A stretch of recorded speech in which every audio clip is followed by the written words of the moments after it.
Hey everyone, welcome back to another PattysLab video. Today I'm going to show you how to make this incredibly compact and super high capacity peristaltic pump. But first I have to mention something. My channel has been growing really fast thanks to you.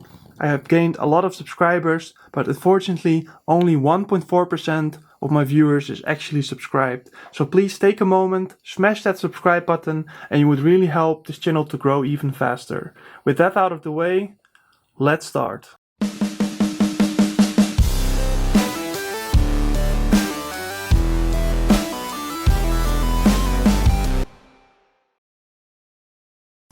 So these are the four main parts that needs to be sliced, and there is also a small shim that you can scale. So I will explain that later why you need that shim. But for these four parts, it's important that you use 100% infill, that you use two wall lines, that you use supports, because these sections right here need supports. And what I recommend you to do is print only this top cover right here. And then let's say halfway into the print, you actually pause the print or stop the print, and then you test fit your bearing inside of this housing. And if it's too snug, you use the horizontal expansion feature to basically move the walls a little bit more inwards and create more room for the bearing. And if it's too loose, you give this a positive value. And if you're happy with the fit, just reprint all the four parts with the same settings that you use to calibrate your bearing fit. And then everything should be fine. So I will now show you the time lapse of the parts being printed, and afterwards I will show you the post-processing steps, the required hardware, and also the assembly and a demo. So let's go to the time lapse.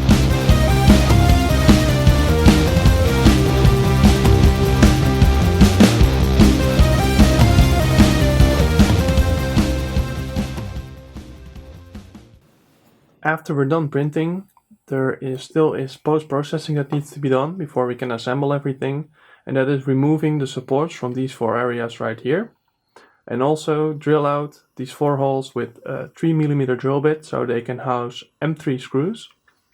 Make sure that all the surfaces and edges of the entire lid are perfectly smooth and therefore not can puncture the silicone hose that goes inside. And that's basically all there is for post-processing of the lid.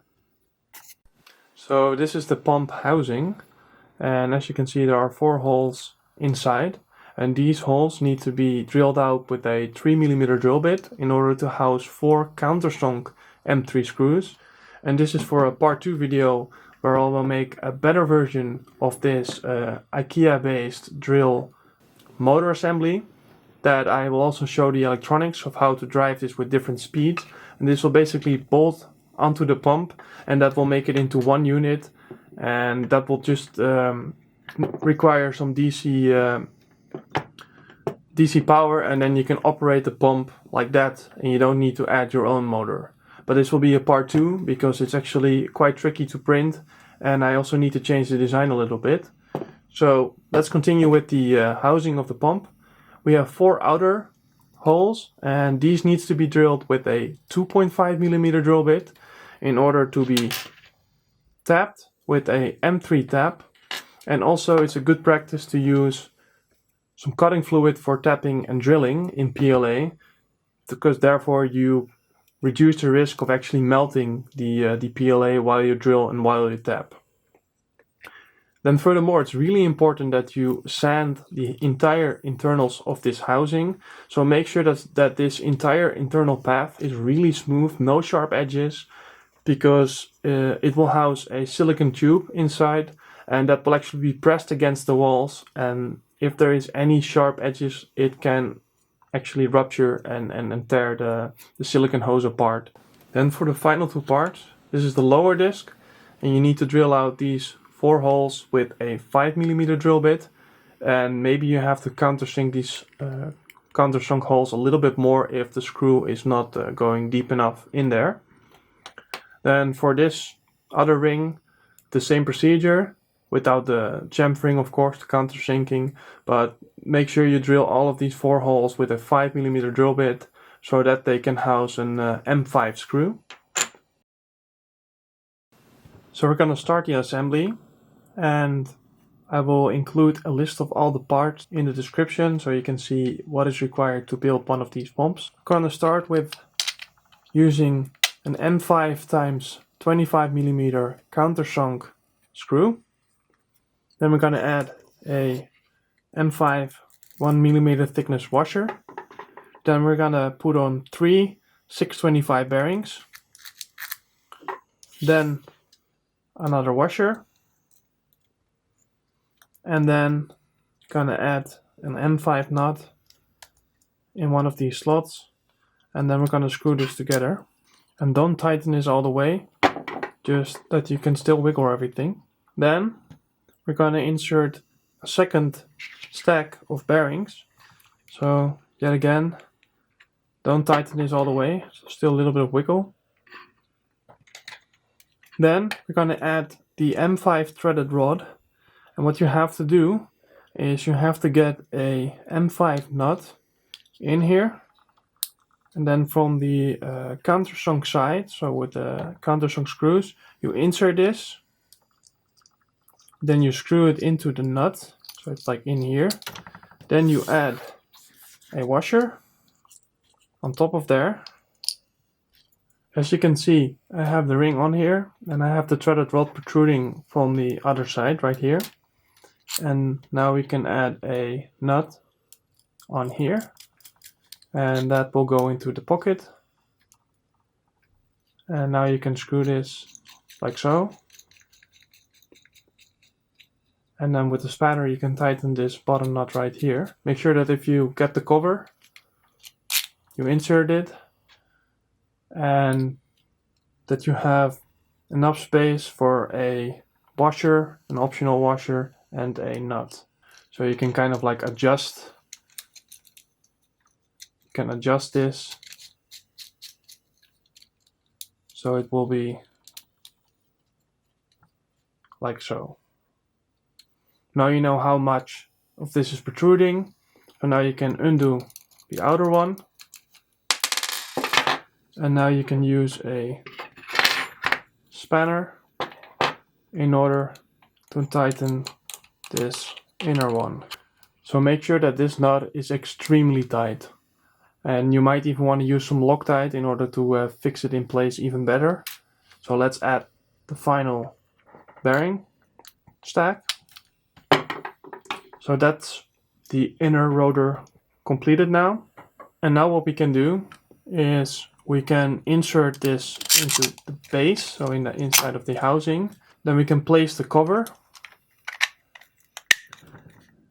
And now we basically have the pump assembled, but depending on how your print settings turned out, there might be a little play in here. And this play, it's actually important that you remove that play. So what you do after the fact, you use calipers in order to measure what the movement is of the threaded rod. And then you print a shim that I also will include, and you can just scale the Z of the shim, and then you either place the shim on top of this nut or at the bottom in order to take up that play that we just saw. Press everything together, and now we can see the play is gone. So now it's time to insert the silicone tube, and it's really important that you use silicone. And if you want to use this for drinks and stuff like that, then make sure it's a food safe grade silicone. And I will include the dimensions of this hose in the description. So now we can take this rotor out. Then we can roll the silicone tube around it. And then we can lower it into the pump. Squish it in there. And you might need to rotate this a little bit in order to make sure that everything is seated in the correct place. So now we can add the 4 screws that hold the cover in place. These are M3 screws, and make sure you first screw in 2 of these before you actually put on the nuts. You can add 1, that's fine, but before you do the final one, this still needs to have a little bit of wiggle room in order for the screws to find the correct location. Now we can add the final nut, and then everything is sealed in place.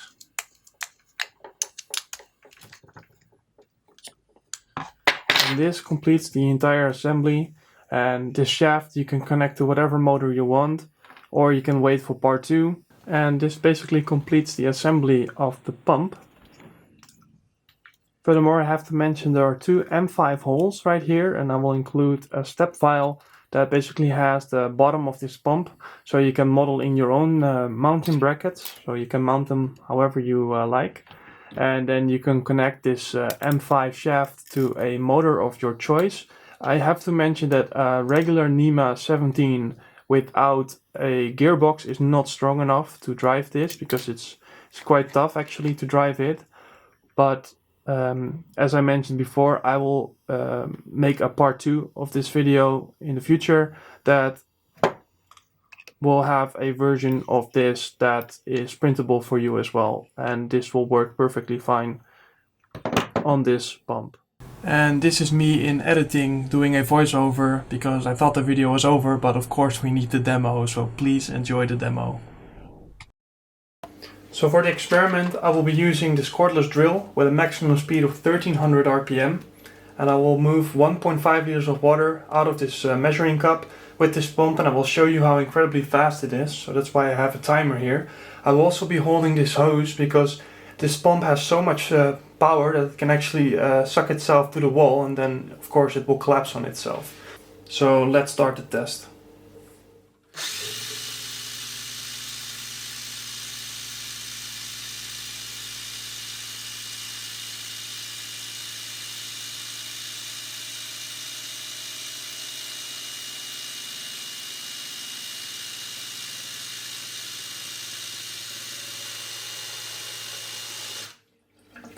So as you can see, it took 20 something seconds to move 1.5 liters of water out of this measuring cup.